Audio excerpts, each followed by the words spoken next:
से है, जबकि रात्रि का अर्थ अंधकार अथवा अज्ञानता से है। अतः माँ कालरात्रि अंधकार की मृत्यु लाती हैं तथा अज्ञानता का नाश करती हैं। कालरात्रि माँ को कालिका देवी अर्थात काली माता के नाम से भी जाना जाता है। दुर्गा माँ का कालरात्रि रूप सबसे भयंकर रूप है। कालरात्रि रूप में उनका रंग गहरा है, गले में विद्युत की माला है और बाल बिखरे हुए हैं। उनका हार रात में चंद्रमा की तरह चमकता है। माँ कालरात्रि के 4 हाथ हैं और उनका एक हाथ वर मुद्रा में है, जिससे वह भक्तों को आशीर्वाद देती हैं।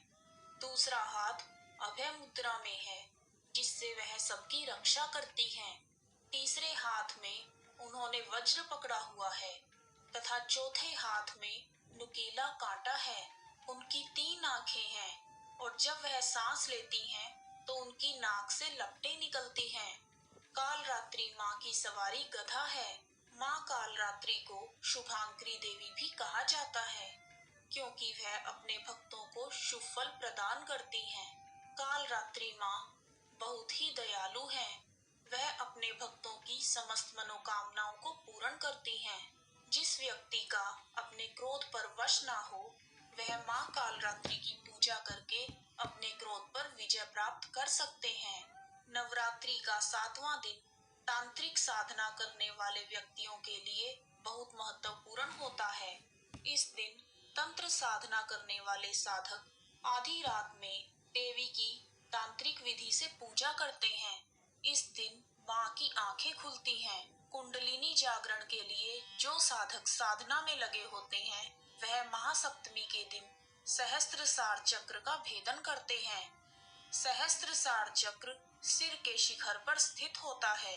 इस चक्र में एक महत्वपूर्ण मेधा शक्ति है, जो मस्तिष्क की प्रक्रियाओं जैसे स्मरण शक्ति, एकाग्रता और बुद्धि को प्रभावित करती है। माँ कालरात्रि के इस भयंकर रूप के पीछे कुछ रोचक कहानियां हैं। आइए शुरू करते हैं। ओम ऐं ह्रीं क्लीं चामुंडाय विच्चय कालरात्रि देव्ये नमः। प्राचीन समय में शुंभ निशुंभ नामक दैत्यों ने अपने बल के मद में चूर होकर इंद्र का राज्य और यज्ञ भाग छीन लिए।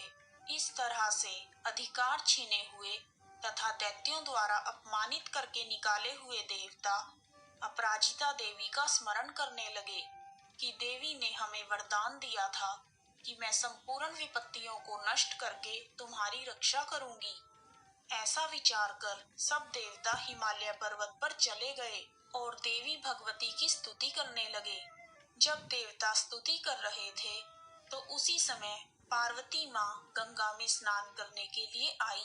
तब उनके शरीर से प्रकट होकर शिव देवी बोली, शुंभ दैत्य के द्वारा स्वर्ग से निकाले हुए और निशुंभ से हारे हुए यह देवता मेरी ही स्तुति कर रहे हैं। तब पार्वती के शरीर से अंबिका निकली और पार्वती ने अंबिका को दैत्यों के संहार के लिए भेजा। युद्ध के मैदान में शुंभ और निशुंभ ने 2 राक्षसों चंड और मुंड को भेजा। अंबिका देवी ने चंड और मुंड से लड़ने के लिए काली देवी का निर्माण किया।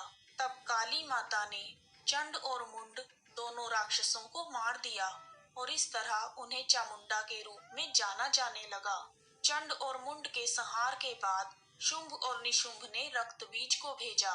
रक्तबीज एक अति पराक्रमी राक्षस था, जिसे ब्रह्मा जी से वरदान मिला हुआ था कि जैसे ही उसके रक्त की एक बूंद जमीन पर गिरेगी, वह बूंद एक बीज के रूप में काम करेगी, जिससे रक्त बीज जैसा पराक्रमी दानव पैदा हो जाएगा। युद्ध क्षेत्र में जब रक्त बीज का रक्त गिरते ही वहां पर बहुत सारे रक्त बीज उत्पन्न हो गए, जिससे देवताओं का भय और भी अधिक हो गया।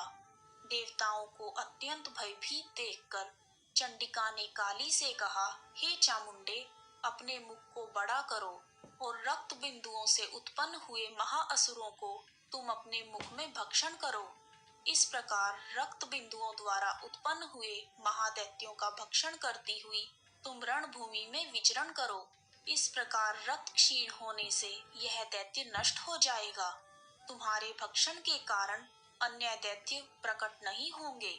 चंडिका देवी ने काली माँ से ऐसा कहने के बाद रक्त बीज पर अपने त्रिशूल से प्रहार किया। रक्त बीज के शरीर से बहुत सा रक्त बहने लगा और उसके गिरने के साथ ही काली देवी ने उसे अपने मुख में ले लिया। काली माँ के मुख में उस रक्त से जो असुर उत्पन्न हुए, उनको माँ ने भक्षण कर लिया और रक्त को पीती गई। उसके बाद देवी ने रक्त बीज को वज्र, बाण, खड्ग आदि से मार डाला। माँ कालरात्रि आदि शक्ति का ही एक रूप है, जो दुष्टों का नाश करती है और क्रूरता को समाप्त कर देती है। वह अपने भक्तों के प्रति अत्यंत दयालु है और उनके जीवन से अंधकार को दूर करती है। आइए अब जानते हैं कालरात्रि माँ की पूजा विधि। नवरात्रि के 7वें दिन स्नान आदि से निवृत्त होकर माँ कालरात्रि का ध्यान करें।